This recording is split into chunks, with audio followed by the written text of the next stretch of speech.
با سلام و درود بیننده عزیز، من مومین احمدی از شهر پراگ در برنامه خبری و تحلیلی اخباری آزادی در خدمت شما هستم. امروز 26 اپریل است. سرخط خبرها. تاجیکستان گفت از رفتار مقامات روس با مسافران و مهاجران تاجیک در مرزهای روسیه نگران است. سفیر روسیه را در دوشنبه به صحبت دعوت کردند. رنج و درد تاجیکانی که 38 سال پیش در برطرف کردن عاقبت‌های صدمه نیروگاه اتمی در اوکراین شرکت داشتند. پاچو می‌سوزد، درون مغز پا می‌سوزد. پناهجویان فلسطینی که از جنگ و خونریزی از غزه گریخته به مصر رفتند میگویند امیدوارند که روزی به سرزمینشان برمیگردند. وزارت کارهای خارجه تاجیکستان سمیان گریگوروف سفیر روسیه در دوشنبه را دعوت کرده با او گفته است که حکومت کشور از رفتار مقامات روس با مسافران تاجیک نگران هستند. در بیانیه وزارت که امروز 26 اپریل نشر شد آمده است در جریان ملاقات با دیپلمات روس درباره همکاری‌ها و مشکل عبور شهروندان تاجیکستان از مرز روسیه صحبت شده است.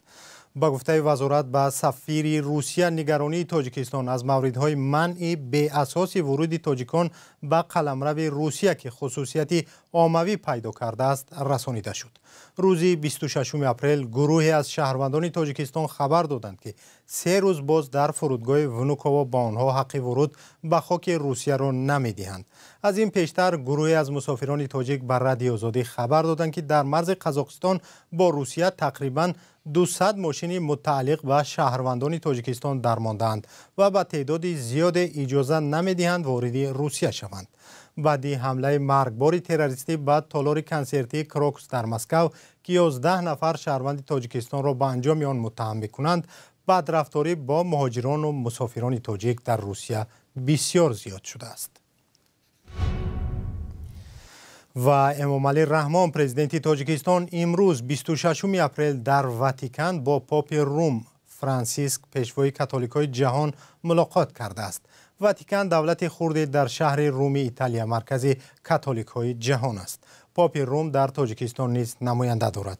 امامعلی رحمان در صحبت با پاپ روم گفته است که در تاجیکستان تمام شرایط برای تحمل پذیری و همزیستی پیروان همه دین‌ها فراهم آورده شده است. سازمان‌های بین المللی تاجیکستان را برای محدود کردن آزادی‌های دینی همیشه تنقید می‌کنند. امامعلی رحمان در ملاقاتش تاکید کرده است که سهم کلیسای کاتولیکی و پاپ روم در نگه داشتن صلح و ثبات در جهان نظررس است. امامعلی رحمان روز 22 اپریل به ایتالیا سفر کرد و با مقامات بلندپایه این کشور دیدار و گفتگو داشت.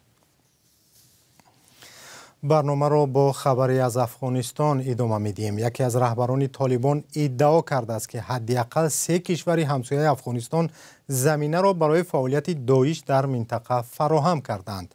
به قول تحلیلگران منظور امیرخان متقی وزیر امور خارجه طالبان ظاهراً پاکستان و ایران و تاجیکستان است.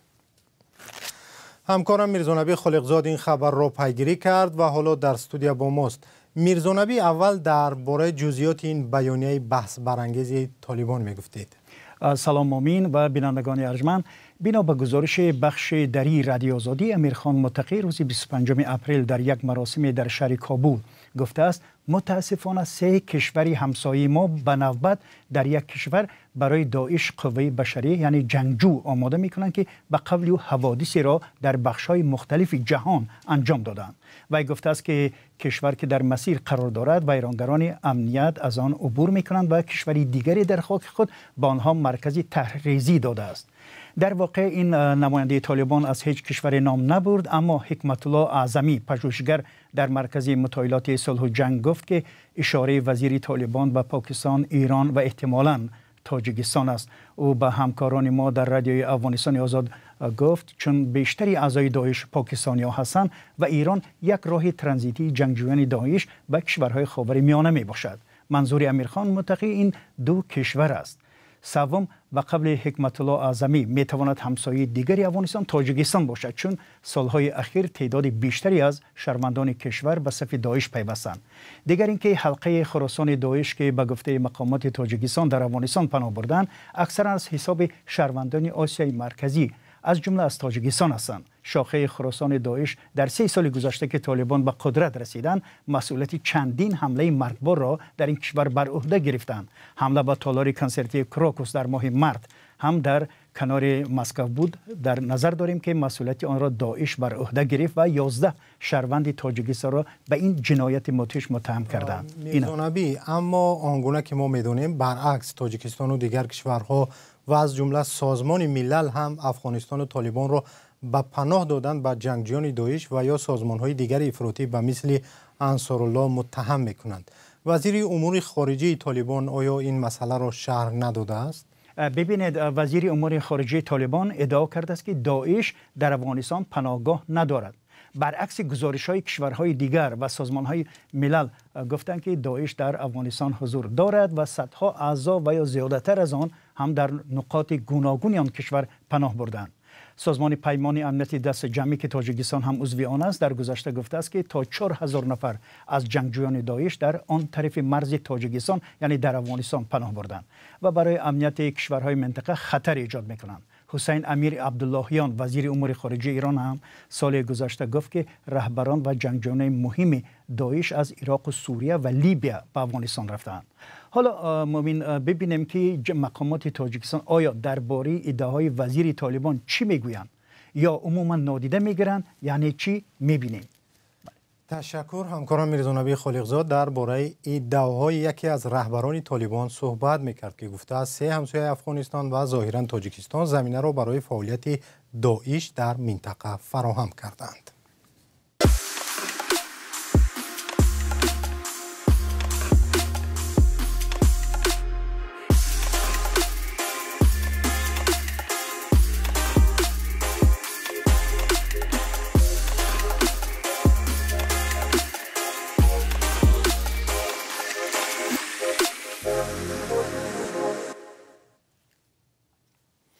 از فاجعه چرنوبیل در اوکراین شوروی امروز 26 اپریل 38 سال پر می شود.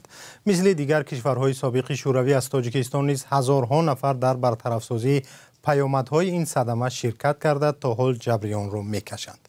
خبرنگاران ما این موضوع را پیگیری کردند که در تاجیکستان آنها چی حال دارند و از چه امتیازها برخوردارند. با گزارش شهلای عبدالله و علیشیر ظریفی توجه کنید.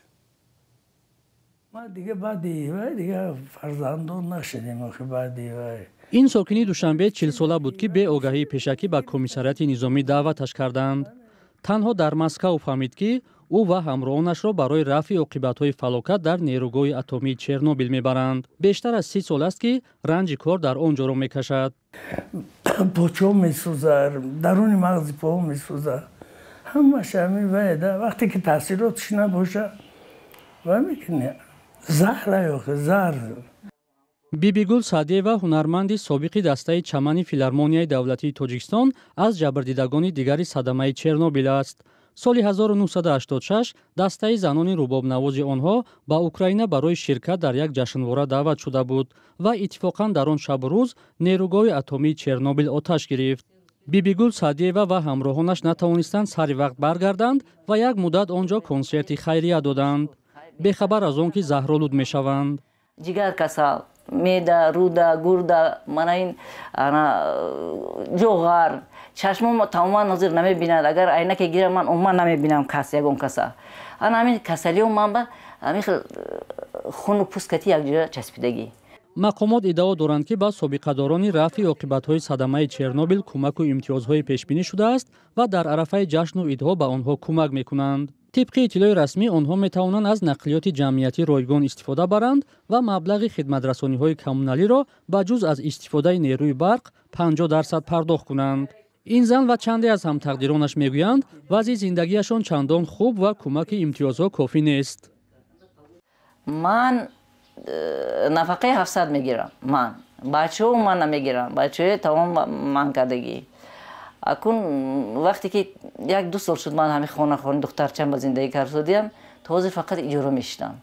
барқ умуман 100% месупорем. ҳамин ахлоту мана обу мана ин бо чиз аст налогу мана ҳамино 50%. Дигар имтиёз нест.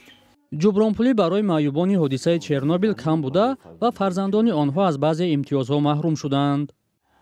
ҷубронпулӣ солона мегирем. як сол ва як маротиба ҷубронпулӣ барои саломатӣ барқарор кардан.